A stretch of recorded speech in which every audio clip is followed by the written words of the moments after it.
ہمیں اس کا جواب نفی میں ملے گا۔ اس کی وجہ یہ ہے کہ پاکستانی ریاست، حکومت اور معاشرے میں صحافت ایک مشکل ترین کام ہے، اور ہمارے ہاں کئی طرح کی صحافتی پابندیاں ہیں، آزادی اظہار کے بے شمار مشکلات ہیں، اور ان مشکلات کی روشنی میں اگر کوئی یہ کہے کہ پاکستانی صحافت آزاد ہے اپنے ریاستی جبر کے کانٹیکس میں، حکومتی جبر کے کانٹیکس میں، یا طاقت کے مراکز کے کانٹیکس میں، تو اس کا جواب نفی میں ہوگا۔ تو یہ بات تو ہمیں اچھی طرح سمجھنی چاہیے کہ پاکستانی صحافت میں جو آزادی کا تصور ہے اس میں کئی طرح کے چیلنجز موجود ہیں۔ دیکھیے، دو طرح کے مسائل جو ہماری صحافت اور صحافیوں کو درپیش ہے۔ ایک مسئلہ تو یہ ہے کہ صحافت کے اندر سے کتنی پابندیاں ہیں، اور ایک زمانہ تھا جب ایڈیٹر انسٹیٹیوشن ہوتا تھا، سیٹ کے مقابلے میں ایک پروفیشنل ایڈیٹر کی زیادہ اہمیت ہوتی تھی، وہ صحافت کو چلاتا تھا، لوگ اس کو جواب دہ ہوتے تھے۔ اب ہمارے یہاں جو صحافت باقی رہ گئی ہے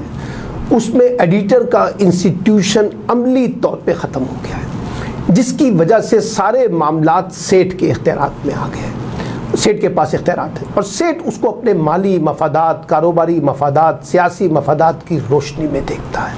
تو ہمارے بہت سے صحافیوں کو انٹرنلی ایڈیٹر انسٹیٹیوشن کے فیلئر کے کانٹیکسٹ میں بہت سے مسائل کا سامنا کرنا پڑتا ہے، ان کی جاب سیکیورٹی سے لے کے ان کی کانٹینٹ کی سلیکشن تک۔ پھر دوسرا مسئلہ آ رہا ہے جو ان کو باہر سے آ رہا ہے، ایکسٹرنل کانٹیکسٹ میں، وہ ریاست، حکومت، معاشرے اور طاقت کے مراکز سے، جہاں ان کو سچ بات کہنے پر طرح طرح کے جبر کا سامنا کرنا پڑتا ہے، طرح طرح کی مسائل کا سامنا کرنا پڑتا ہے۔ تو یہ دونوں کانٹیکسٹ ظاہر کرتے ہیں کہ پاکستان کی جو صحافت ہے اس کو انٹرنلی بھی اور ایکسٹرنلی بھی کئی طرح کے چیلنجز ہیں جن کے اندر رہتے ہوئے وہ کام کر رہے ہیں۔ تو اس لیے اس وقت پاکستانی صحافت میں سازگار حالات نہیں ہیں جہاں آزادانہ بنیادوں پر آزادی اظہار کرنے کی آزادی حاصل ہو۔ دیکھیے، اب ہمارے ہاں جو صحافت ہے اس میں ایک ریفلیکشن آ گئی ہے پولیٹیکل ڈویژن کی۔ جو رپورٹرز ہیں وہ پولیٹیکلی ڈیوائیڈ ہو چکے ہیں، چینلز پولیٹیکلی ڈیوائیڈ ہو چکے ہیں، ان کے سیٹ پولیٹیکلی ڈیوائیڈ ہو چکے ہیں۔ تو رپورٹنگ کی جو کوالٹی ایویڈنس بیسڈ ہونی چاہیے اس میں نقصان نظر آ رہا ہے، اور لگ یہ رہا ہے کہ ہم مختلف پارٹیوں کے، مختلف شخصیات کے ترجمانوں کے درمیان کہیں پھنس کے رہ گئے ہیں۔ اس وجہ سے رپورٹنگ کی کوالٹی بھی متاثر ہوئی ہے۔ پھر زیادہ تر ٹیبل رپورٹنگز ہو رہی ہیں، ٹیبل پہ بیٹھ کے جو ہے نا اسٹوریاں بنانے کی کوشش کی جا رہی ہے۔ تحقیقاتی جرنلزم کا خاتمہ ہو گیا ہے، انویسٹیگیشن جرنلزم پہ اب مالک زیادہ انویسٹمنٹ کرنے کے لیے تیار نہیں ہے، اور وہ رپورٹر جن کے پاس بیٹس ہوتی ہیں، بڑی بڑی بیٹس، وہ مختلف پولیٹیکل پارٹیوں کے درمیان کھیلتے ہیں، اور اس کی وجہ سے وہ جو کوالٹی ہے وہ سفر ہوتی ہے۔ پھر وہ جو نیوز ہے، وہ رپورٹنگ جو ہے وہ باقاعدہ ایک پروپیگنڈا کا حصہ بن جاتی ہے، جھوٹ کو سچ اور سچ کو جھوٹ بنا کر جو پیش کرنے کا عمل ہے، وہ ایک بڑا سیریس مسئلہ ہے، اور خاص طور پہ اس میں الیکٹرانک ٹی وی جو ہے وہ بہت شکار ہوا ہے۔ پرنٹ کی رپورٹنگ پھر بھی ابھی بھی کافی حد تک معیاری ہے، لیکن الیکٹرانک ٹی وی کے آنے کے بعد جو ہے وہ ہماری رپورٹنگ کے بے شمار مسائل ہمیں دیکھنے کو مل رہے ہیں۔ ہمارے صحافتی ادارے ہیں، یہ اشتہارات کی مرہون منت کیوں ہیں اور کہاں جائیں گے؟ مجھے بتائیے، ان کا بزنس ماڈل کیا ہے؟ وہ سرکاری اشتہارات ہوں،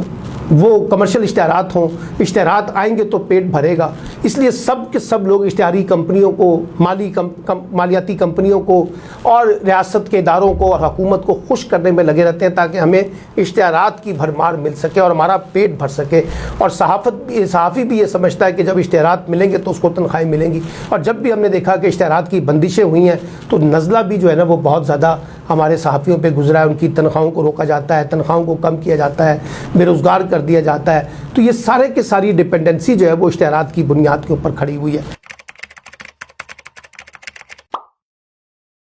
سر صحافت یہی ہوتی ہے کہ جب آپ سچ کی بجائے ایک پروپیگنڈا کو بنیاد پہ اور تنقید کی بجائے تضحیق کو استعمال کرنا شروع کرتے ہیں، اور آپ لوگوں کو اصلاح کی بجائے ان کی کردار کشی کی طرف توجہ کرنا شروع کرتے ہیں، اور باقاعدہ ایک منظم پلاننگ کے تحت آپ پروپیگنڈا وار کا حصہ بن جائیں۔ جو سچ نہیں ہوتا اس کو نمایاں کر کے دکھایا جاتا ہے کہ یہ سچ ہو، اور جو جھوٹ ہوتا ہے اس کو نمایاں کر کے دکھایا جاتا ہے کہ یہ سچ ہے۔ یہی ہمارے ہاں ایک یلو جرنلزم ہے جو آج غالب ہو چکی ہے پاکستان کے اندر۔ پہلے وہ پرنٹ میڈیا میں تھی، پھر اس سے آگے بڑھ کے الیکٹرانک میڈیا کا سہارا، اور پھر اب سوشل میڈیا کا سہارا وہ ہمیں دیکھنا سوال ہوتا ہے۔ اس میں تو کوئی ڈیبیٹ ہی نہیں ہے کہ جمہوریت ہی وہ واحد راستہ ہے جو پاکستانی صحافت کو آزادی کی طرف لا کے جا سکتا ہے، جس میں جمہوری تقاضے ہوں، جس میں سیاسی تقاضے ہوں، جس میں آزادی اظہار رائے کی حقوق حاصل ہوں۔ وہی ایک راستہ ہے جو جمہوریت کا، کیونکہ عمریت میں تو ہر طرح کی پابندیاں ہو جاتی ہیں۔ پھر آپ کو یہ بھی دیکھنا ہوگا کہ جو پاکستانی صحافت ہے اب وہ صحافت نہیں ہے جو 70-80 کی دہائی میں صحافت ہوئی ہے۔ اب آپ دیکھیے نا کہ جو پرنٹ میڈیا، پھر الیکٹرانک میڈیا، پھر متبادل میڈیا، پھر سوشل میڈیا، اتنی زیادہ میڈیا کے اندر جو نئی جہتیں آ رہی ہیں، ان کے اندر رہتے ہوئے جب ہم آزادی اظہار کی بات کرتے ہیں تو دنیا میں اب ایک نئی بحث بھی ہو رہی ہے کہ آزادی اظہار ود رسپانسبلٹی، یعنی آپ کو ذمہ دارانہ سلوک بھی کرنا پڑے گا، ذمہ دارانہ رویے بھی اختیار کرنا پڑے گا۔ غیر ذمہ دارانہ صحافت جہاں انویسٹیگیشن نہ ہو، جہاں ایویڈنس نہ ہو، جہاں شواہد نہ ہو، جہاں کردار کشی ہو، جہاں لوگوں کی پگڑیاں اچھالنا ہو، یہ جرنلزم تو نہیں ہوگی۔ تو آپ ایویڈنس بیسڈ لائیں نا، پروپیگنڈا کو کیوں بنیاد بنا رہے ہیں؟ کیوں پروپیگنڈا کی بیسس کے اوپر پوری میڈیا کو ٹول کے طور پر استعمال کر رہے ہیں؟ کیوں یہ سیاسی جماعتوں کے اعلی کار بنتے جا رہے ہیں؟ صحافی بھی، صحافتی ادارے بھی، یہ سوالات تو اٹھیں گے۔ پھر جو اخبارات کی کوالٹی ہے، جو ٹی وی کی کوالٹی ہے، اس کو بھی تو ڈسکس کیا جائے۔ ایک جیسا ایک سٹک ہو گیا ماڈل سارا کا سارا، اخبارات he said and she said سے شروع ہوتے ہیں اور ختم ہو جاتے ہیں، ان میں نہ رپورٹنگ کا معیار ہے، نہ تحقیقاتی جرنلزم ہے، نہ کوئی انالیسز ہے، نہ کوئی کمپیریزن، اس طرح کی چیزیں آتی ہیں۔ یہی ٹی وی کا حال ہے، تماشا لگایا ہوا ہے کہ برہان پیدا کرو، کرائسس دکھاؤ زیادہ سے زیادہ، تو چیزیں تو نہیں چلیں گی۔ تو اس لیے خود بھی ہمارے میڈیا کے اندر موجود لوگوں کو اپنے اندر کی جو کوالٹی ہے جرنلزم کی، میڈیا کی، سوشل میڈیا کی، الیکٹرانک میڈیا کی، اس کے اوپر بھی تو کرنا پڑے گا۔ اور یہ جو ہم پوری دنیا کا احتساب کرنے چلے ہیں، ہم یہ کہتے ہیں کہ ریاست ہم پہ پابندیاں لگاتی ہے، جو انٹرنل جرنلزم کے جو کوڈ آف ایتھکس ہیں، مورل ویلیوز ہیں، پولیٹیکل ویلیوز ہیں، ان کو بھی تو ہمیں اپنے اندر دینا پڑے گا۔ اپنے اندر بھی تو اکاؤنٹیبلٹی کے میکنزم ڈیولپ کرنے پڑیں گے نا، کیونکہ جب تک ہم اپنے اندر اکاؤنٹیبلٹی کے میکنزم نہیں لے کے آئیں گے،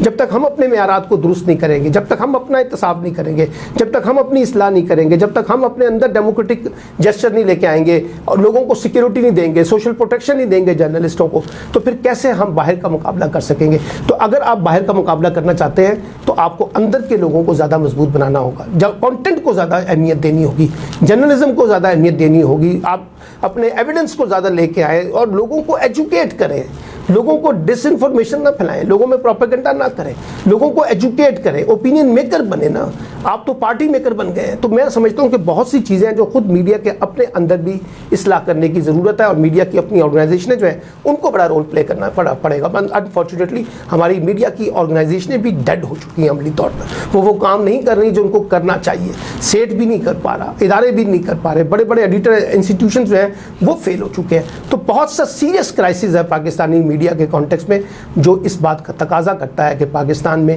میڈیا کے تناظر میں ری وزٹنگ، ری اسٹرکچرنگ اور ری ڈیزائننگ کی ضرورت ہے، اور میڈیا سے جڑے ہوئے ماہرین جو ہیں وہ بیٹھیں اور بیٹھ کے طے کریں کہ ہمیں کیسے اپنے معاملات کی اصلاح کرنی ہے۔